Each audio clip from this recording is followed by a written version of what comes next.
Isang patay na bagong silang na sanggol ang natagpuan sa damuhan sa bahagi ng Barangay Godofredo Reyes Sr. Ragay, Camarines Sur hapon nitong Sabado, December 20. Batay sa ula, isang concerned citizen ang nakakita sa nakadapang biktima na kaagad naman itong ipinaalam sa otoridad. Nadiskubre rin na nawawala na ang ilang bahagi ng katawan ng sanggol.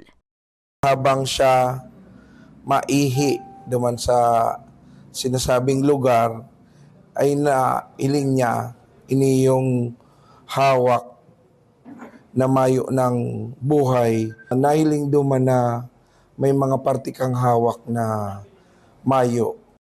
Sa ngayon, nagpapatuloy pa ang investigasyon ng otoridad sa pagkakakilanlan ng posibleng nag-iwan sa sanggol o kung sino man ang may pananagutan sa insidente.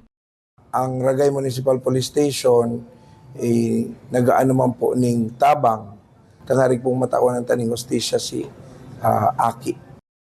Hinihikayat din ng Ragay MPS ang publiko na ipagbigay alam sa kanilang himpilan ng anumang impormasyon na makakatulong para mapanagot sa batas ang walang awang nagtapon sa biktima. Para sa mga balitang Tatak, Bicol, Angeline Dagta.